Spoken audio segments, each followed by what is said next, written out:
Hi, Dr. Braswell, and anyone else listening and watching in. Welcome. Thanks for being here as I walk through my project on industrial relations in Sweden.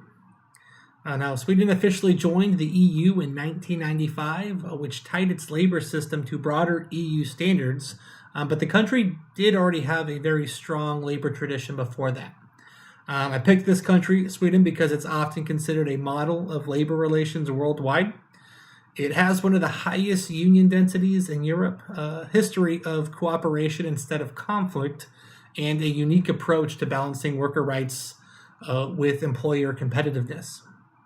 Do want to point out that obviously Sweden speaks Swedish, and probably should have thought of that before choosing this country, but a lot of the acronyms may not directly translate to English, and I'll probably mispronounce a few of the acts and legislation. So hoping that I do pronounce it correctly, and we go forward smoothly. But what exactly are we looking at today? In this presentation, we'll be exploring labor relations, Sweden's labor relations system by looking at 6 main areas. We'll cover the history of unions, the legislation that governs workplaces, union density and industry representation, the major labor confederations, the role of the government, and finally, the impact of globalization. To make sense of all this, I'll be using Budd's framework from the textbook of efficiency, equity, and voice, which efficiency is about how well the system supports productivity and competitiveness, equity being about fairness and wages, treatment, and job security, and voice about whether workers actually get to participate in decisions that affect them. Sweden is such a strong case study because it manages to perform well in all 3 of these areas, even through some challenges like globalization and others. So a quick agenda, more written out. I did go over this, but we'll go through the historical development of the unions, the current labor legislation, union density, the major unions and their policies, the role of the government, the impact of globalization, and some final reflections there at the end. To start, let's take a look at the historical development of unions in Sweden. And much like Europe and other countries worldwide, Sweden went through rapid industrialization in the late 1800s. People moved from the farms into cities to work in mines, factories, and sawmills, but conditions were tough. There were long hours, low wages, and unsafe workplaces. There were small local trade societies at the time, but they were fragmented and weak. Workers realized they needed a national voice, and that's what led to the foundation of the Swedish Trade Union Confederation in 1898. In 1898, Swedish workers took a major step by creating a national federation. This organization was called the Landsorganisation i Sverige, which translates directly to the national organization in Sweden. Most people, though, know it as the LO, or the Swedish Trade Union Confederation. LO was founded at a time when Sweden was industrializing. Local worker associations had existed, but they were fragmented. They lacked the power to stand up to employers who controlled the terms of work. By bringing these local groups together into a single national federation, LO gave workers, for the first time, a unified voice at the national level. The goal of LO wasn't just to organize strikes. It was about creating structure, coordination, a national federation that could standardize bargaining across industries, defend workers against employer blacklists, provide a permanent organization that could grow strong and momentum over time. This was a pivotal movement in Sweden's labor history.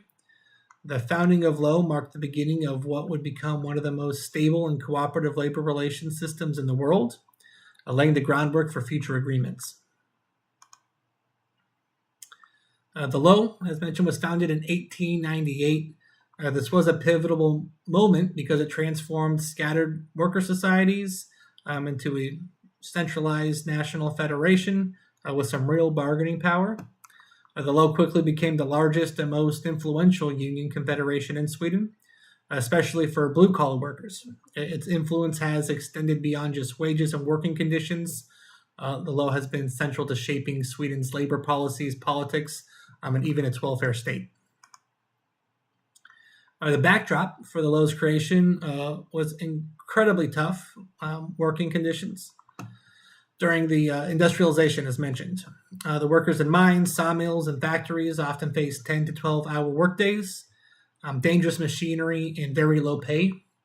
There was almost no legal protections. If you were injured, dismissed, or tried to organize, you had very little recourse. Employers could even blacklist workers who caused, quote, trouble, meaning they couldn't get rehired anywhere else. These harsh realities created a powerful motivation for workers to come together under one unified voice. As we touched on before the Low, there were small trade unions and local societies. They were operated independently and their influence was very limited. By forming a federation, these groups gained national coordination. This meant that when employers tried to impose wage cuts or resist bargaining, unions could respond collectively. It was the difference between fragmented local action and an organized national strategy. The federation gave the model for Swedish unions much greater leverage and established the foundation for coordinated bargaining across multiple industries. Now, several key figures that helped shape the Low in its early years. To the upper left, we have my upper left, I should say, we have Fredrik Sturkey. He is the Low's first chairman, often called the father of the Swedish labor movement. He brought organizational discipline and structure to the new federation. To my bottom left, we have August Palm, a tailor and activist. Palm was famous for his fiery speeches in the late 1880s that spread socialist and union ideas, inspiring workers to unite. And then to my right, we have Hjalmar Branting. He was the leader of the Social Democratic Party and later prime minister. Branting helped build the close link between the Low and politics, ensuring workers had influence at the national level. Together, these men gave Low both its organizational strength and its political connections, which would become critical in the decades that followed. And from the beginning, the Low's mission went beyond just wages and hours. It also advocated for education, welfare reforms, and greater equality in Swedish society. This broader vision distinguished Low from some unions in other countries that focused narrowly just on pay. And by pushing for both workplace improvements and social reforms, the Low laid the groundwork for Sweden's famous welfare state and for the cooperative Swedish model of labor relations. In this sense, Low wasn't just a union federation, it was more of a social movement that influenced nearly every aspect of Swedish life.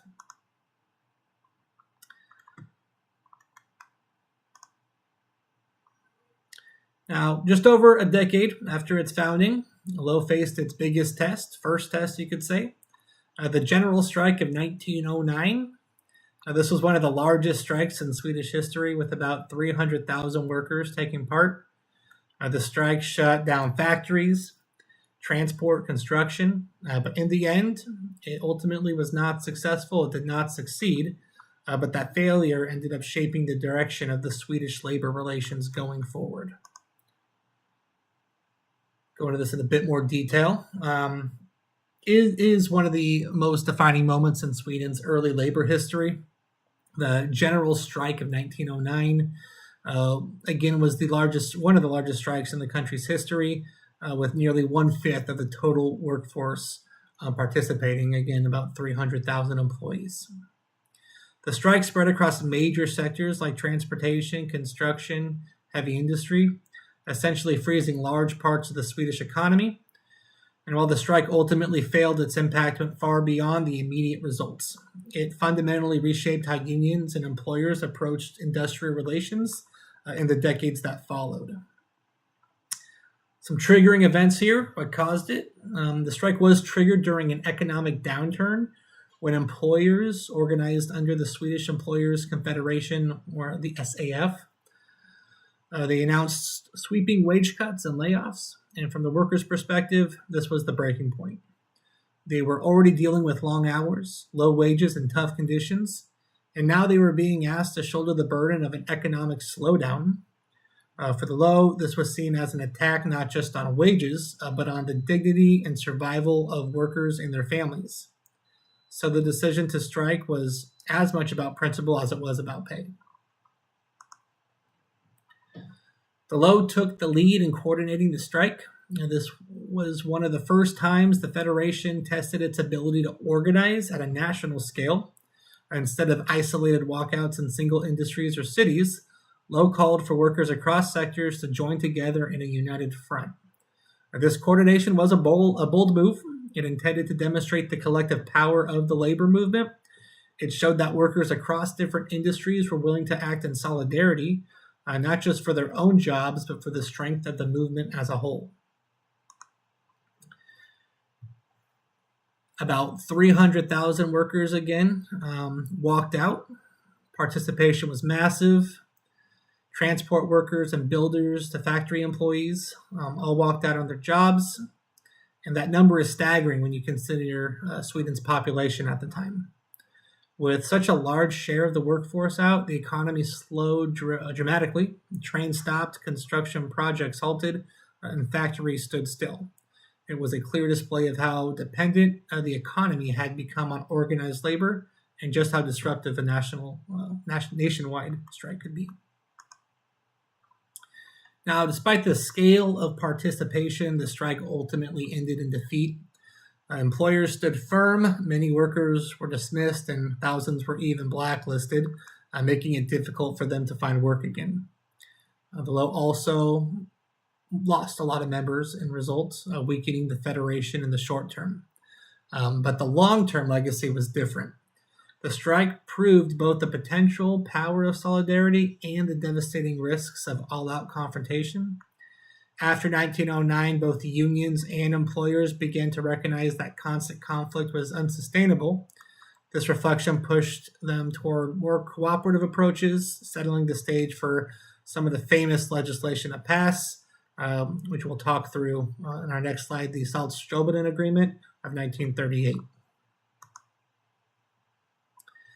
So when we look at these early years from the founding of the Low in 1898 to the general strike of 1909, we see the foundations of the Swedish system being laid.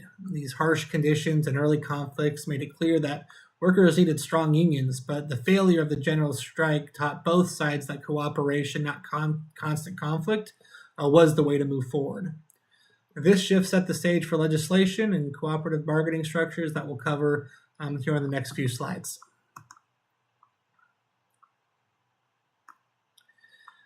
The Submittal Agreement, and I'm hoping I'm saying that right, but this agreement is often described as the cornerstone of the modern Swedish labor system.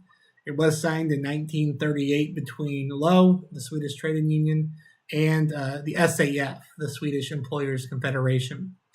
The goal was to create rules of the game for industrial relations, how strikes and lockouts would be handled, how negotiations would take place, and how disputes would be resolved.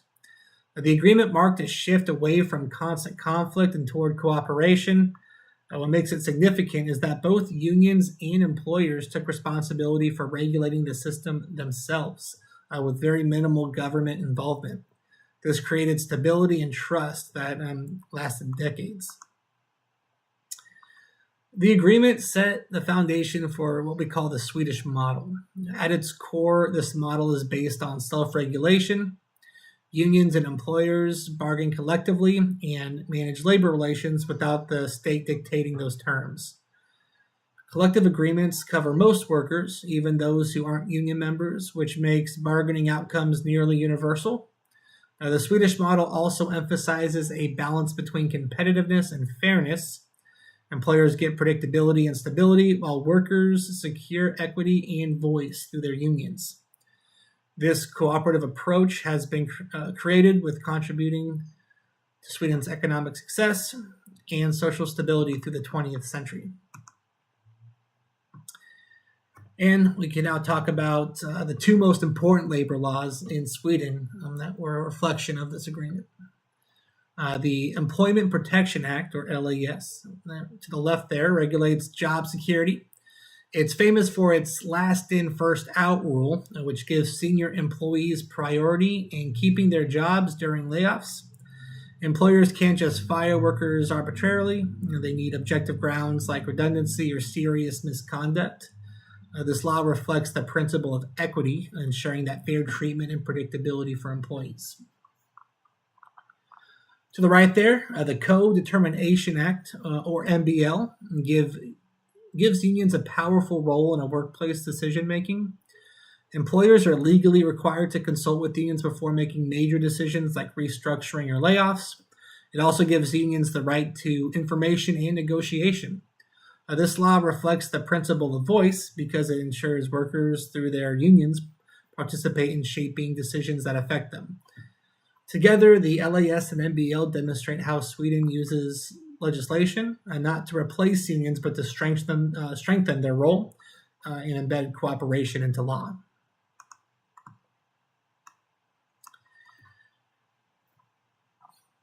Now, Sweden's union landscape is organized around three major confederations. One we've talked about, the LO, is the Swedish Trade Union Confederation. It represents mainly blue-collar workers, people in manufacturing, construction, and transport. LO has historically been closely tied to the Social Democratic Party. The second is going to be the TCO. This is the Central Organization of Salaried Employees. It represents more white-collar workers, such as office employees, technicians, and mid-level professionals. The third we'll go over is the SACO, is the Swedish Confederation of Professional Associations. It represents highly educated professionals, such as teachers, lawyers, engineers, and academics. Together, these three cover virtually the entire workforce, making Sweden one of the most comprehensively unionized countries in the world. Our unions in Sweden are not just workplace advocates. They are central to the entire labor market system.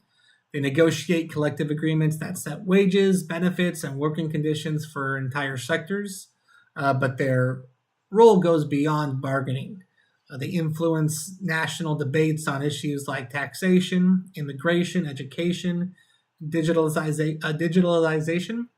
They act as both economic and political actors, shaping policy in ways that affect all Swedish society. Unions pursue what's called solidarity wages. The idea that workers across industries should earn more equal pay instead of allowing big wage gaps. Collective agreements aim to reduce inequality by raising wages in low productivity sectors. This policy not only supports fairness, but also forces employers in weak industries to modernize, which improves efficiency in the long run.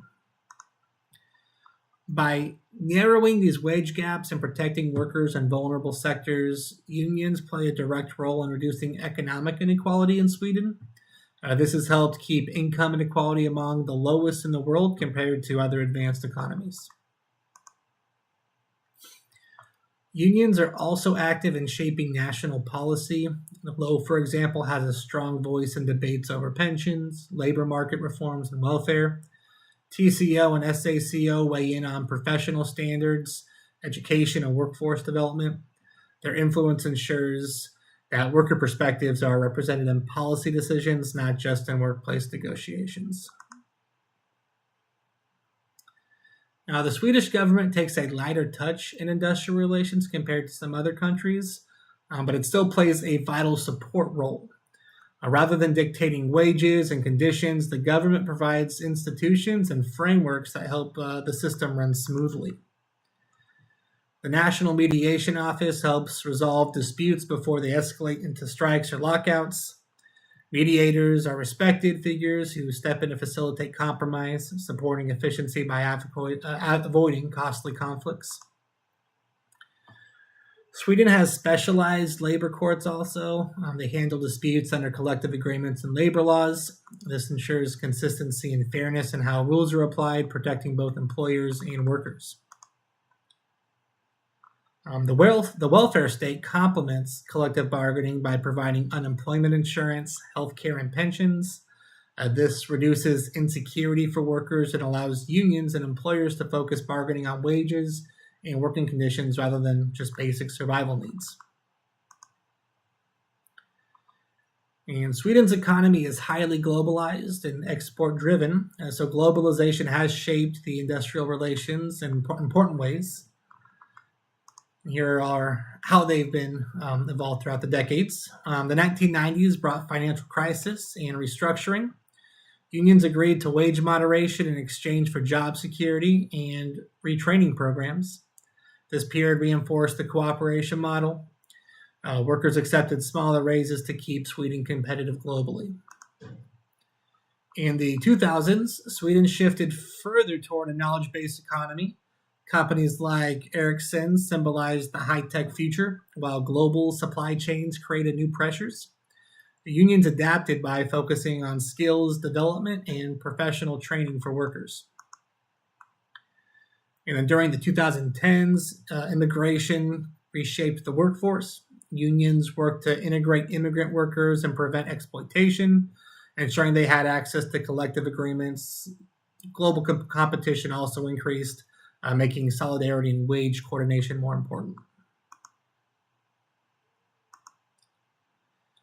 Now we could shift from the economy as a whole to the workforce specifically.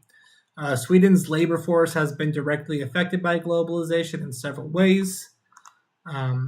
Firstly, large waves of immigration, especially from the EU countries and conflict zones, have changed the composition of the workforce. Unions have had to adapt their strategies to represent workers from different backgrounds and prevent exploitation in low-wage sectors. Not exclusive to Sweden, but the rise of the gig economy is also one with platforms like Uber or food delivery apps. This has challenged traditional union structures. These workers often fall outside of a standard collective agreement, and unions are experimenting with new forms of representation.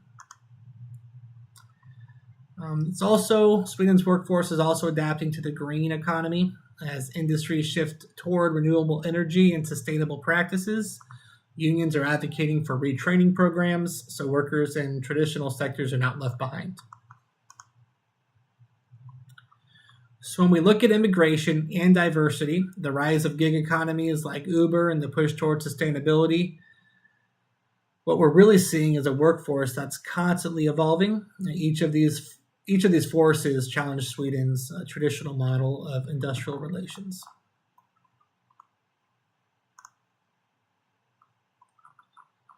So as we wrap up, we can take a step back and look at the big picture of industrial relations in Sweden.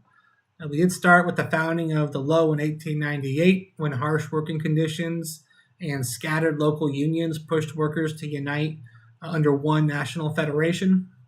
We saw the challenges of the 1909 general strike and how that failure ultimately pushed both unions and employers toward cooperation.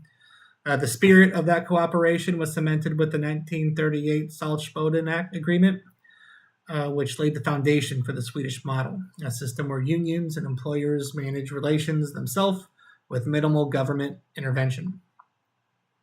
We also looked at the laws that support this system, like the Employment Protection Act and the Co-Determination Act, which give workers security and a voice in workplace decisions.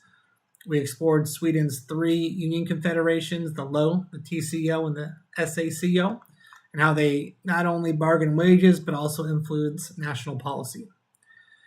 We looked at globalization, from the restructuring of the 1990s to the rise of immigration, digitalization, and the green transitions today. And when we apply Budd's framework of efficiency, equity, and voice, it's clear why Sweden is often studied as a good model. On efficiency, Sweden's system promotes productivity and competitiveness by keeping labor relations stable and predictable. On equity, unions have narrowed wage gaps and created one of the most equal societies in the world. And on voice, Swedish workers have far more say in workplace decisions than in most other countries, thanks to a strong unions and co-determination laws. Of course, these are not met with challenges. Globalization, gig work, immigration continue to test the system, but the Swedish model has shown an ability to adapt while holding onto its core principles. So in conclusion, Sweden offers us a fascinating case of how labor relations can be structured to balance the needs of workers, employers, and society, and why efficiency, equity, and voice remain as important today as they were over a century ago. Thank you for listening and watching my presentation. Here is a slide of references. To my left, I have my text and data sources. To my right, I have my images and media. And once again, thank you for watching.